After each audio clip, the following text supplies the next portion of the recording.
Ravi de vous retrouver pour ce nouveau numéro de votre magazine Éco-Débat consacré à l'actualité économique sur le continent.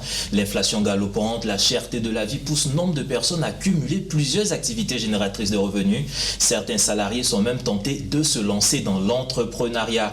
Comment cumuler les deux statuts? Est-il possible de jongler entre un emploi salarié stable et un projet entrepreneurial en Afrique, un continent en pleine croissance économique? On aborde la question et on confronte les points de vue avec nos invités du jour. Brice Kouao, vous êtes analyste financier et fondateur de l'école de la bourse. Merci d'être avec nous. Merci, monsieur Soumaro. Et avec nous sur ce plateau, monsieur Vincent Cadio, vous êtes consultant business. Merci d'être avec nous. Merci beaucoup pour l'invitation, monsieur Soumaro. Alors, messieurs, on parle beaucoup de salariés entrepreneurs, d'entrepreneurs salariés. Est-ce qu'aujourd'hui, c'est légalement possible d'être employé dans une entreprise salariée et à côté faire un business personnel? Je commence par vous, M. Kouao. Oui, je dirais que c'est légal parce que moi, dans ma carrière en tant que salarié, j'ai été aussi entrepreneur avec une entreprise formelle, l'école de la bourse, créée en avril 2018, en pleine carrière. Donc, je suis allé en Côte d'Ivoire, on dit le CPC. Je me suis présenté, j'ai fait tout ce qu'il y avait à faire. Il n'y a pas eu une partie de la procédure. On a dit, comme vous êtes salarié, on ne peut pas aller au bout de la procédure. Donc, d'un point de vue de la légalité stricte, je dirais que c'est possible. Maintenant, après, l'émission va permettre de voir comment on s'organise pour pouvoir justement être entrepreneur sans que cela empiète dans son emploi. Mais justement, parce que quand vous êtes employé salarié quelque part, il y a quand même des clauses qui vous consacrent à travailler pour l'entreprise. Vous avez des obligations, des résultats. Donc, comment est-ce que cela peut être possible? Et puis, est-ce que c'est pour toutes les fonctions? Il y a des emplois quand même où je pense qu'il y a une rigueur en la matière. Très bien. Ce que je peux dire sur ça, je vois qu'il y a deux questions dans la question, je vais essayer de d'étaler un peu. Premièrement, il faut bien comprendre que généralement, la majorité des gens ont des contrats de 40 heures par semaine. Donc, vous avez une contrainte légale de 8 heures de travail par jour. Et ces 8 heures de travail, ça peut être de 8 heures à 17 heures ou de 8 heures à 18 heures avec 2 heures de pause. Ou de 8 heures à 17 heures avec une pause de midi à 13 heures. Donc légalement, on est vraiment contraint ou adjoint de travailler 8 heures. En dehors de ces 8 heures de travail qui sont légales, le reste du temps est à la discrétion du salarié. Donc généralement, on a 8 heures de repos de 22 heures à 6 heures. Et puis on a 8 dernières heures dans lesquelles on est censé faire d'autres choses. D'autres vont utiliser ce temps pour pratiquer du sport, d'autres vont utiliser ce temps pour des activités religieuses, d'autres vont utiliser ce temps pour passer du temps avec la famille, et d'autres utilisent ce temps pour mettre en place des activités génératrices de revenus. Et donc, il faut, comme le disait Brice tout à l'heure, arriver à s'organiser, comprendre que ce n'est pas dans les 8 heures de travail qu'on va venir développer son business. Là, c'est immoral, c'est illégal, c'est non éthique. Mais lorsque on utilise soit ces heures de repos ou soit ces heures de divertissement pour mettre en place un business qui n'agit pas négativement sur le boulot, dans ce cas, c'est faisable. Maintenant, il y a des activités. Par exemple, si vous êtes dans un centre d'appel, le centre d'appel, quand vous arrivez dans l'entreprise, vous ne pouvez pas utiliser votre propre téléphone, vous êtes en train de décrocher les appels. Donc, il est clair que pendant cette période-là, vous ne pouvez absolument rien faire. Maintenant, si vous avez fini de travailler dans votre centre d'appel, si vous êtes un ouvrier dans une usine, sur une machine qui est très dangereuse, vous ne pouvez pas être distrait par autre chose. Justement. Mais lorsque vous avez fini votre temps de travail, vous avez enlevé votre combinaison de travail, vous avez enlevé vos chaussures de sécurité, vous portez votre tenue normale et vous redevenez l'individu lambda qui est dans la rue, qui est chez lui à la maison, vous avez l'attitude de mener des activités qui peuvent constituer un complément de revenu pour vous. Un complément de revenu, quand je vous entends, je me dis tout peut être rose dans cette aventure. Vous mettez beaucoup plus l'accent sur le privé, je suppose. Est-ce que les fonctionnaires, les agents de l'administration publique peuvent, je mets en griffe, s'amuser à être entrepreneurs pour moi qui sont agents de la fonction publique? Eux, par exemple, ils ont une contrainte légale. J'ai lu ça dans le Code général de la fonction publique sur le fait de développer d'autres activités génératrices de revenus. Mais même là, on peut contourner par l'investissement. Donc, il faut bien comprendre, le problème que vous posez, c'est un problème de l'introduction que vous avez faite, la cherté de la vie, l'inflation et tout ça.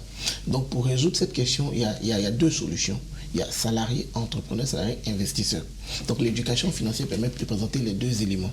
Donc pour un fonctionnaire, moi je dirais, c'est plus simple dans l'immédiat de rentrer dans l'investissement. Maintenant après, On peut toujours, avec les histoires de mise à disponibilité, utiliser sa femme, avoir des business, mais eux, par contre, ils ont une contrainte légale qui est bien écrite sur la partie entrepreneuriat.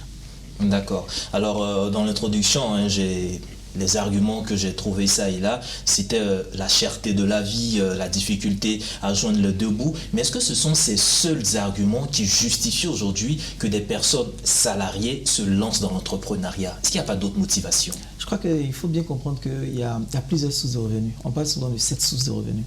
De 7 sources de revenus. Donc le salaire, c'est une source de revenus. Mais on ne devrait pas se contenter du salaire avec tout ce que vous avez cité, je vais revenir là-dessus. Donc on devrait pouvoir mettre d'autres sources de revenus en place. Donc on a le salaire, on a les profits, on a les loyers, on a les droits d'auteur, on a les dividendes, on a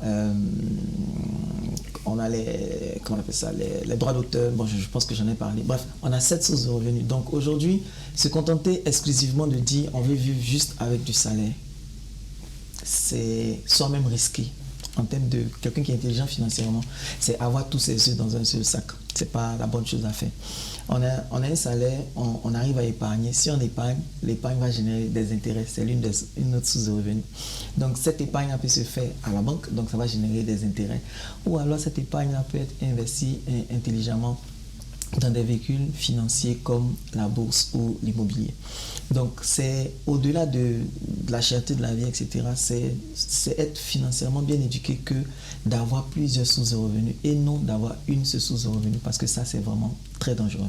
Alors vous parlez de l'éducation financière, on va revenir un peu là-dessus tout à l'heure pour essayer d'étoffer, mais au-delà de l'éducation financière, est-ce que, parce que souvent on entend, moi j'ai fait peut-être physiologie végétale, j'ai fait dentiste et puis je me suis retrouvé un jour au champ, j'ai tellement aimé les maïs que je me suis lancé dans un truc de maïs. Est-ce qu'il n'y a pas quelque part la passion, un appel qui nous tient profondément? Il y a ce qu'on pourrait appeler la mission de vie, qui est différente en général de l'activité professionnelle qu'on exerce. L'activité professionnelle suit un ensemble d'informations qu'on a reçues après le bac, peut-être les parents, peut-être en tout cas l'environnement t'a poussé à être peut-être dans le marketing parce que il y a de l'argent là-bas, ou bien même parler de la fonction publique. Donc tu rentres rapidement, tu sors, professeur, machin, tu t'es casé. Donc quand tu finis de te caser, peut-être même tu te maries, tu fais les enfants, tout ça, là tu as tout bouclé. Après quand tu t'assois, tu te dis mais est-ce que je suis venu pour ça? Pourquoi Dieu m'a créé? À quoi je suis destiné? Donc ça renvoie à une autre question qui est la mission de vie. Donc les gens font des processus divers et variés et ils trouvent leur mission de vie. Et cette mission de vie peut se manifester justement comme on dit dans l'entrepreneuriat. Donc de dire, ah, je suis passionné de décoration, je suis passionné de cuisine. C'est pour ça que nous on parle de salarié entrepreneur. C'est-à-dire au début, tu ne peux pas faire le saut comme ça, puisque c'est quelque chose même que tu découvres. Tu te découvres dans l'activité. L'activité se découvre à toi. Vous avez tout un temps d'ajustement à faire. Donc, il est préférable de faire ça en restant salarié. Maintenant, après, quand tu arrives à prendre tes marques, quand tu arrives à voir que l'activité peut te permettre de vivre et en plus de t'épanouir, là, maintenant, tu peux faire la transition. C'est exactement ce qui s'est passé pour moi. Moi, j'ai été comptable dans ma carrière, donc j'ai fait finance, tout, et je me suis rendu compte que j'aimais enseigner les finances. Donc, tu commences à enseigner un peu de novembre 2015, un peu jusqu'à un moment où tu te rends compte que bon, la taille de l'activité, la façon dont je me sens dans l'activité justifie que j'y aille.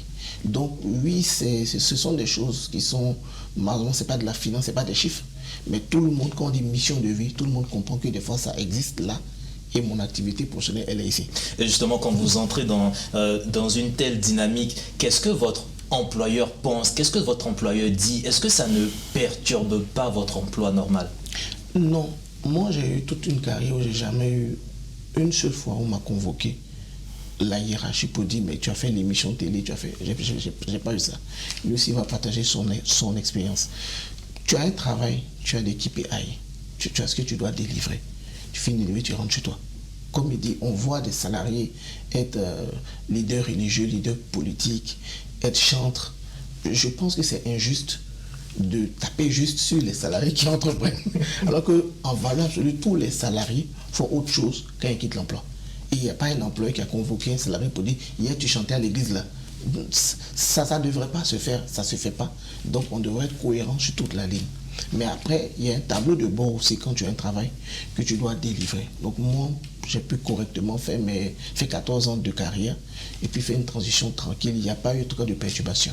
Une transition tranquille. Monsieur Vincent Cadio, je vous voyais en train de bouillir un peu. Et je sais que vous avez fait aussi un travail dans ce sens. Vous avez un ouvrage justement qui parle d'entrepreneurs et salariés. Justement, comment réussir à s'organiser, que ce soit pour motivation pécuniaire, joindre les deux bouts, pas passion. Comment réussir à s'organiser pour réaliser cet objectif? D'accord, c'est une très très belle question. Quand Brice parlait tout à l'heure, ça m'a ramené dans mon ancienne vie parce que la mienne n'a pas été aussi simple. Aussi simple parce que les activités que j'avais étaient vraiment publiques et j'adressais une problématique qui était vraiment créée, celle de l'emploi des jeunes. Et donc on organisait de très grandes conférences au Palais de la Culture qui ont rassemblé des milliers de jeunes. Par la grâce de Dieu, on avait beaucoup de personnes qui sont venues. Et ça, c'est vraiment médiatisé. Et quand c'est vraiment médiatisé, à un moment donné, votre employeur, il ne comprend pas. Il ne comprend pas que vous ayez le temps de faire ceci parce qu'il estime que vous avez suffisamment de choses à faire et que vous n'avez pas normalement la capacité de pouvoir le faire. Bon, mais après, il faut avoir le courage de discuter. De discuter, de présenter, et que c'est une équipe qui est derrière. C'est de la pub qui est configurée une fois. La pub là est tout. Derrière, les gens s'inscrivent. On a des gens qui ne sont pas morts, qui les appellent, qui leur disent effectivement l'événement aura lieu à telle date. On a des compagnies de livraison, on a des sites sur lesquels les gens peuvent payer leur ticket sans que je sois là. Moi, je suis assis au travail, je suis en train de faire mon travail. Mais ça n'empêche pas que cette automatisation-là se produise. Et que le jour J, qui n'est pas un jour de service, une heure de service, une heure de travail, où j'ai eu une obligation d'être présent au travail parce qu'il y a une urgence, c'est vraiment un jour où il n'y a pas d'urgence du tout. Et que je sois là-bas. Et même quand je suis en train de faire cet événement, mon téléphone n'est pas fermé. Si vous avez besoin de moi, vous pouvez m'appeler. Donc ça a été quelquefois un peu difficile. C'est beaucoup d'échanges, c'est beaucoup de discussions. Certains comprennent, d'autres ne veulent pas comprendre, refusent de comprendre. Même quand ils veulent comprendre, ça peut créer... Il y a un souci, une sorte de, j'ai envie de dire, d'égalité qu'on veut créer. Ok, on s'est dit, si les autres ne font pas ça, pourquoi toi tu devrais faire ça? Donc comme les autres ne le font pas ou comme les autres ne le montrent pas, toi tu ne devrais soit pas le faire ou pas le montrer. Mais comme Brice le disait, on n'a pas les mêmes missions de vie, on n'a pas les mêmes appels, on n'a pas les mêmes ambitions, ce n'est pas les mêmes choses qui nous font vibrer à l'intérieur. Celui qui vit en étant à la maison en train de regarder ses poulets grandir, tant mieux pour lui. Si moi je vis en formant, en transmettant de la connaissance, c'est pourquoi on a beaucoup de points communs, lui et moi, en transmettant de la connaissance aux autres. Et que moi, mon activité est visible parce que je touche à un sujet qui est sensible. Donc ça a été un peu délicat. Dans mon cas, ça a été un peu délicat, mais progressivement, on a structuré l'activité et quand il a été le bon moment de partir, on a fait le pas. Vous avez fait le pas. Mais à vous entendre, est-ce que pour se décider à franchir le pas, l'entreprise, l'entrepreneuriat, le business dans lequel vous voulez partir, est-ce qu'il doit forcément avoir un lien avec votre emploi de base? Non.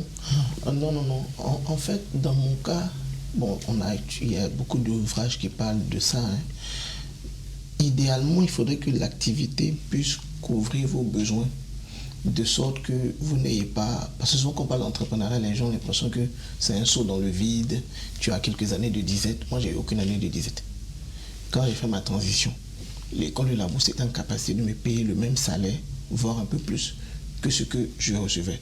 Alors, on ne va pas vous laisser partir comme ça. Vous étiez dans une entreprise de finance. J'étais dans le plus grand groupe de réassurance d'Afrique. D'accord, vous êtes dans un groupe de réassurance d'Afrique et puis je dis n'importe quoi, un matin, l'idée vous vient de lancer ce projet d'école de la bourse pour former des personnes au marché financier. Quand vous arrivez le matin au travail à 8 heures, est-ce que, on ne va pas se cacher, quand vous êtes assis le matin, vous ne pensez que travail ou bien pendant que vous travaillez, vous pensez en même temps à l'entrepreneuriat? Comme il a dit là, il n'y a personne. Parce qu'on est des adultes assez intellectuels. Il n'y a personne qui, quand il est au travail, ne pense qu'au travail. Personne. Les femmes pensent à leurs enfants, les patrons à la cuisine. Tout le monde, si vous utilisez le mot penser, les pensées vont dans toutes les directions. Ce n'est pas pour ça qu'on nous paye. On nous paye pour une prestation de travail. Et des objectifs de résultat. Voilà. Donc, il faut vraiment ramener les gens à ce pourquoi tu me payes.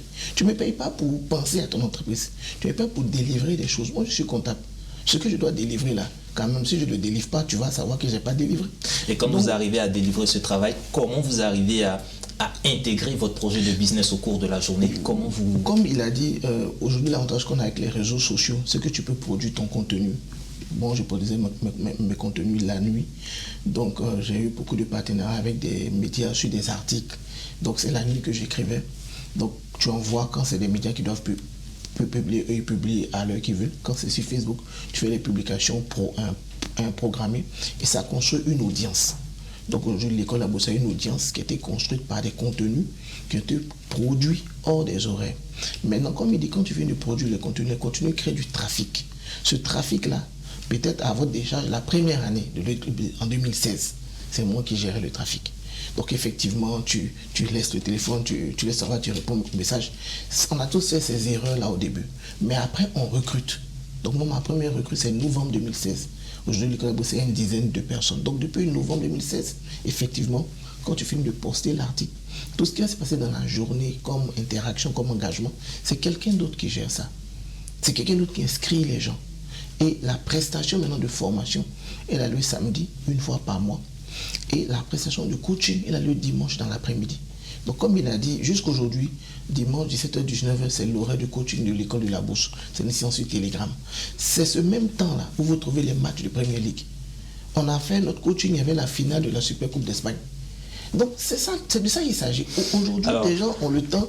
Non, monsieur Cobb, là, je vais revenir vers vous parce que c'est un exemple pratique, en tout cas, qui nous dit un peu comment est-ce qu'on doit se lancer. Mais sur cet exemple pratique, là, je me tourne vers vous qui avez réussi à coacher des centaines, des milliers de personnes dans ce sens-là.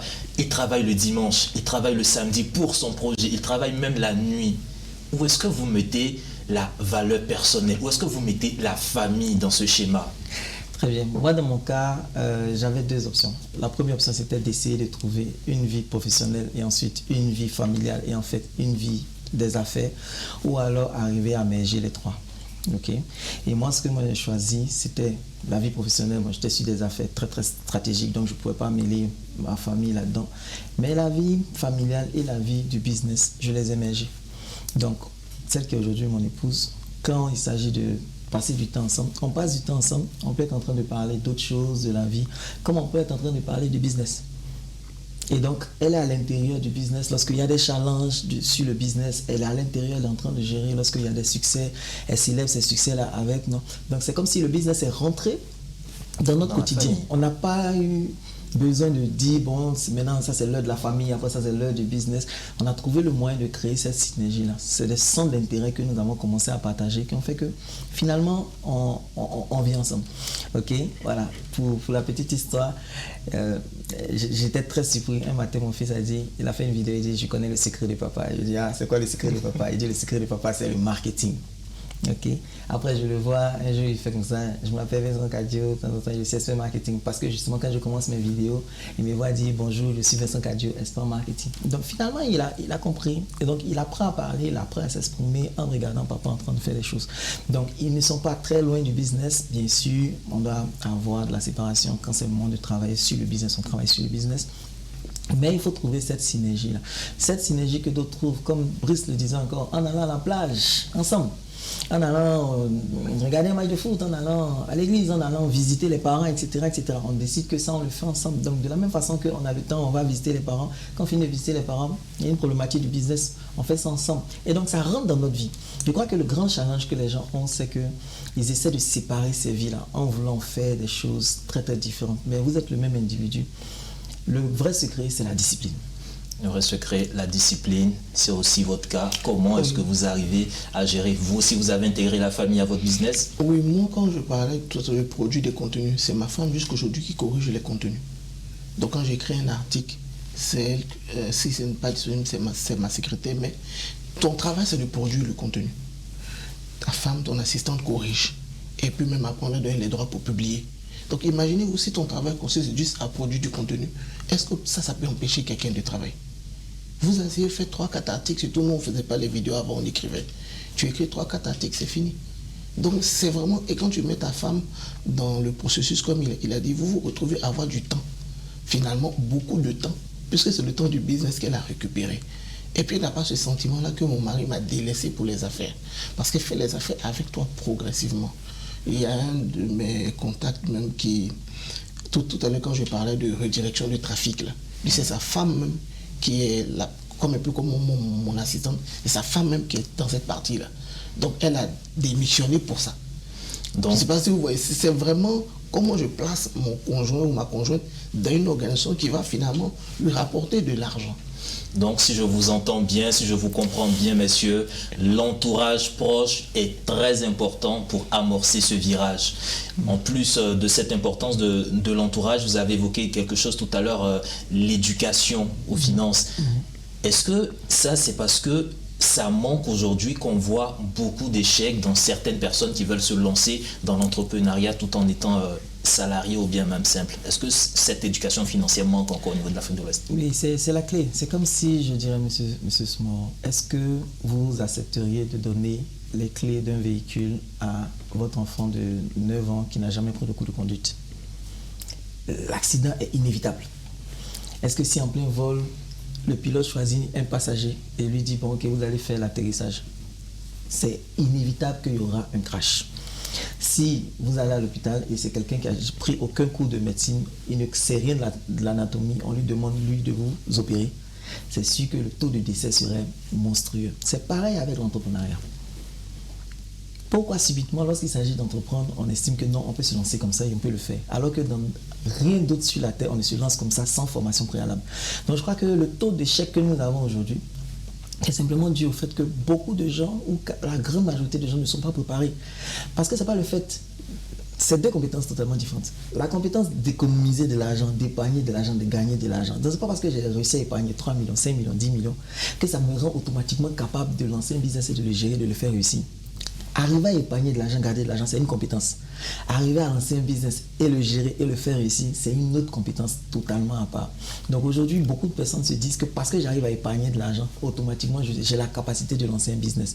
Mais j'ai 200 000, dans quoi je peux investir? J'ai 500 000, dans quoi je peux investir? J'ai 1 million, dans quoi je peux investir? Tous les jours, on voit ça. Parce qu'on se dit que parce que j'arrive à épargner de l'argent, parce que j'arrive à gagner de l'argent, à garder de l'argent, je suis automatiquement qualifié pour être entrepreneur. Il faut se former.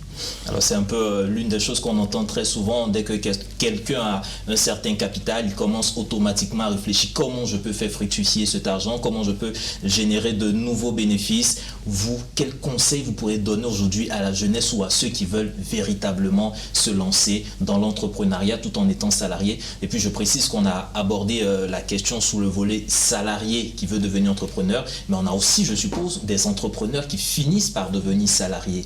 Vous, quels conseils vous pourrez donner d'abord ceux qui veulent se lancer en entrepreneuriat? L'entrepreneuriat peut devenir salarié, je ne veux pas penser dessus, parce que c'est une histoire complètement inverse au chemin que nous avons pris.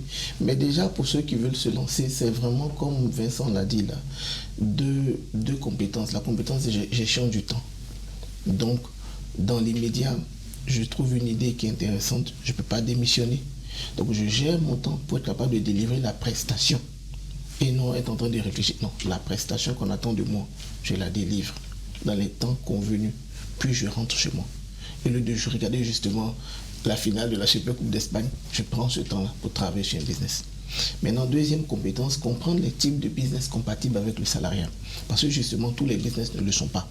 Donc ça aussi, peut-être on n'a pas le temps d'en parler, mais on peut vous faire une liste de business qui serait difficile quand même de faire avec un boulot ou inversement d'autres qui sont plus fluides.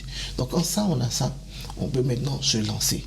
Maintenant, quand on se lance, moi en tout cas, ma conviction, c'est que on ne peut pas être salarié entrepreneur à l'infini. C'est-à-dire, c'est une période qu'on dit où on teste quelque chose. J'ai trouvé ma mission de vie, je teste ça. Et si je suis vraiment à l'aise, je suis en paix, moi j'ai pris toute l'année 2022 pour du discernement spirituel par rapport à la démission. Toute l'année était de l'année de prière. En novembre 2022, j'ai eu ma réponse. La même semaine de déposer ma lettre, en 2023, j'ai commencé.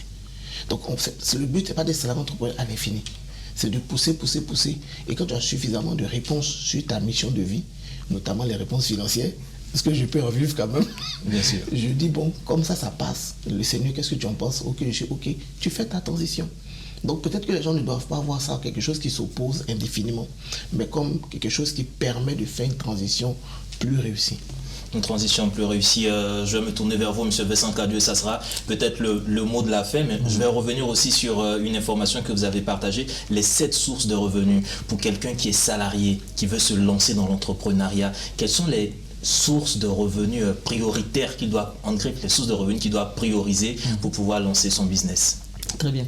Alors, ce que je peux dire, donc, la première chose, et c'est vraiment important, il faut qu'il reste équitable, éthique, qu'il consacre son temps au travail. Il y a des erreurs que j'ai faites, qu'on a faites, qu'il ne faut pas refaire. Par exemple, un appel personnel qui n'a rien à voir avec le boulot. Vous ne devez pas le décrocher au travail. Vous ne devez pas recevoir des gens pour votre boulot personnel au boulot. C'est des erreurs, ce n'est pas des choses à faire. Ça fragilise l'entreprise dans laquelle vous êtes, ça fragilise également le business que vous voulez lancer. Ce n'est pas des choses à faire. Il faut consacrer le temps au travail. La journée, moi je me dis que l'employeur n'est pas méchant. Dans les 24 heures, il ne prend que 8 heures. Il te laisse 16 heures. Si tu dois venir encore dans ces 8 heures, grignoter, c'est toi qui es méchant. C'est toi qui n'es pas bien. Donc ça, c'est vraiment ça ce que je voudrais dire. Deuxième, donc, on travaille, on mérite le salaire. Il faut vraiment mériter le salaire. Une fois que nous avons le salaire, il faut épargner. Ça aussi, on ne le dira pas assez, mais il faut épargner. Donc, lui et moi, on est assez alignés sur l'épargne, les concepts d'épargne, etc., etc. Mais il faut arriver à épargner 30% de son salaire, 40% de son salaire, 50% de son salaire. Il faut épargner. Donc, cette épargne-là va générer la deuxième source de revenus. Si cette épargne est déposée en banque, qui est vraiment le premier réflexe classique de tout le monde, cette épargne-là va générer ce qu'on appelle des intérêts. Et donc, on a le salaire et on a les intérêts. Ça, c'est vraiment les 2 sources que chaque personne, au minimum, devrait avoir. Et même si je suis un entrepreneur à temps plein, je dois me payer un salaire. Et dans mon salaire, je vais épargner une partie de mon salaire qui va me générer des intérêts. Ça, c'est la deuxième source de revenus. Maintenant, le capital que nous avons, est-ce qu'on va le garder dans une banque ou est-ce qu'on va faire autre chose avec? On peut contacter l'école de la bourse, se faire former en bourse et maintenant, au lieu d'épargner à la banque, on peut utiliser d'autres véhicules d'épargne tels que la bourse qui vont nous générer maintenant des dividendes et des plus-values. Bon, on va pas faire tout le coup de la bourse. Non, on va faire tout le coup de la bourse.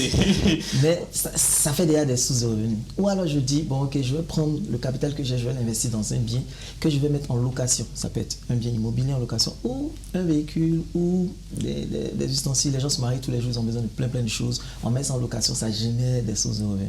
Ok, je vais m'arrêter là pour dire que c'est vraiment ça, de se dire, j'ai mon salaire, mon réflexe ne doit pas être que je prends mon salaire et je mange entièrement mon salaire. Non. Il faut pouvoir le réinvestir ailleurs et surtout entreprendre là où on se sent le mieux. Messieurs, en tout cas, merci pour vos contributions. On retient que entrepreneur et salarié, c'est possible, mais il faut de l'éthique, de l'honnêteté pendant notre temps d'emploi. Il faut épargner et surtout se former pour mener à bien le business que nous voulons lancer. Mesdames et messieurs, c'est ici que se referme cette émission consacrée à l'entrepreneuriat et le salariat en Afrique, un cumul de statuts qui peut être associé, qui peut être fait harmonieusement. Merci en tout cas de nous avoir suivis. Vous pourrez retrouver cette émission sur notre site internet www.mediantv.com. Agréable suite de programme sur nos antennes.